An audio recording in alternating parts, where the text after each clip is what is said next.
संपूर्ण शरीराच्या सोनोग्राफीसाठी जिल्ह्यातील सर्वाधिक अत्याधुनिक सोनोग्राफी मशीनद्वारे तपासणी, जलद आणि अचूक रिपोर्टसाठी भिसे सोनोग्राफी व एक्स-रे सेंटर पलूस। संपूर्ण शरीराची सोनोग्राफी, सर्व pregnancy scans, fetal 3D 4D scan, colour Doppler, digital X-ray, elastography, anomaly scan यासह दर गुरुवारी 2D इकोची सुविधा। भिसे सोनोग्राफी व एक्स-रे सेंटर पलूस, जुने मराठे भिसे हॉस्पिटल जवळ, कन्याशाळा रोड, पलूस। हुतात्मा साखर कारखान्यावर भ्रष्टाचाराच्या आरोपावरून रणकंदन, वैभव नायकवडींच्या विरोधात बेमुदत ठिय्या आंदोलन सुरू। पद्मभूषण नागनाथअण्णा नायकवडी यांच्या त्यागातून उभ्या राहिलेल्या वाळवा येथील हुतात्मा सहकारी साखर कारखान्यात सध्या संघर्षाची ठिणगी पडली आहे। कारखान्याच्या कारभारात कोट्यवधी रुपयांचा भ्रष्टाचार झाल्याचा गंभीर आरोप करत सभासदांनी, कामगारांनी चेअरमन वैभव नायकवडी यांच्या विरोधात एल्गार पुकारला आहे। अण्णांच्या स्मारकासमोर सुरू झालेल्या या बेमुदत ठिय्या आंदोलनामुळे संपूर्ण सांगली जिल्ह्यात खळबळ उडाली आहे। या आंदोलनाचे नेतृत्व किरण नायकवडी करत असून त्यांना गौरव नायकवडी आणि केदार नायकवडी यांची खंबीर साथ लाभली आहे। कारखान्याच्या आर्थिक व्यवहारामध्ये मोठ्या प्रमाणावर अनियमितता झाल्याचा दावा आंदोलकांनी केलाय।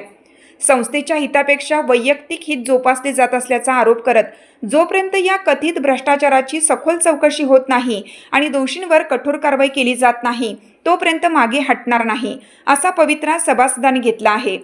आंदोलनस्थळी बोलताना अनेक सभासदांनी आपल्या तीव्र भावना व्यक्त केल्या। ज्या मूल्यांच्या जोरावर नागनाथ अण्णांनी या कारखान्याची उभारणी केली त्या विचारांना आता तिलांजली दिली जात आहे, असे सांगत सभासदांनी निषेध केला। कारखान्यावर कर्जाचा डोंगर उभा राहिला असून तो कर्जमुक्त करण्यासाठी आणि पारदर्शक कारभारासाठी चेअरमन वैभव नायकवडी यांनी कारखाना कर्जमुक्त करावा व तात्काळ आपल्या पदाचा त्याग करावा, अशी मागणीही यावेळी जोर धरू लागली आहे। या आंदोलनात मोठ्या संख्येने कामगार आणि सभासद सहभागी झाले आहेत। या आंदोलनामुळे कारखाना प्रशासनावर मोठा दबाव निर्माण झाला असून आगामी काळात हे आंदोलन कोणते वळण घेते याकडे संपूर्ण जिल्ह्याचे लक्ष लागलं आहे। शीला ट्रायल झाली, 5-6 वर्षात कारखाना कर्जमुक्त करून अण्णासाहेबांनी जिलेबी वाटली 15 गावात। त्यानंतर 5 वर्षानं चेअरमन बदल, 5 वर्षानं चेअरमन बदल ही पायंडा साहेबांनीच पाडला होता। तसे 5 चेअरमन झाले, वाजे काका झाले, सवाशे काका झाले, वाजे काका झाले, कांबळे काका झाले, माळी वहिनी झाल्या आणि चाऊसर झाले।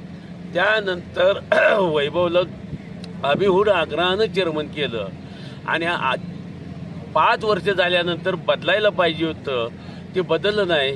फुटली 5 झाली, फुटली 5 झाली, फुटली 5 झाली, असं करत करत गेल्या 20 वर्षात कारखान्याचं नुकसान झालं अतोनात आणि ते इतकं नुकसान झालं की ते न भरून येण्यासारखा खड्डा पडलाय।